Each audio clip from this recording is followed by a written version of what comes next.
let's make a dosa batter with a spicy chutney called Karam chutney and clarified butter, the ghee just melts at your mouth. Don't waste time. Let's move on to the video. Joss Moses kitchen. Let's make this crispy, delicious, spicy ghee dosa. The dosa batter recipe is there in my channel. Make the dosa batter onto a hot skillet.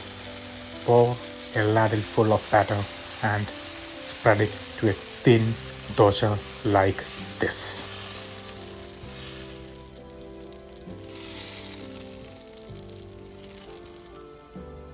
Let's drizzle some ghee, the clarified butter.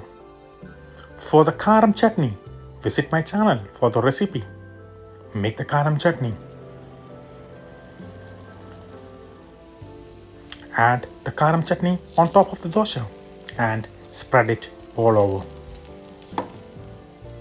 Drizzle little bit more ghee. If you don't like ghee, sprinkle some oil. Spread it all over or remove from the edges when the dosa is crisp. Fold it and enjoy with chutneys. The spicy, the karam, the ghee dosa, the clarified butter. Dosa is ready. Just enjoy and eat. When you enjoy and eat, don't miss out to subscribe my channel, Joss Moses Kitchen.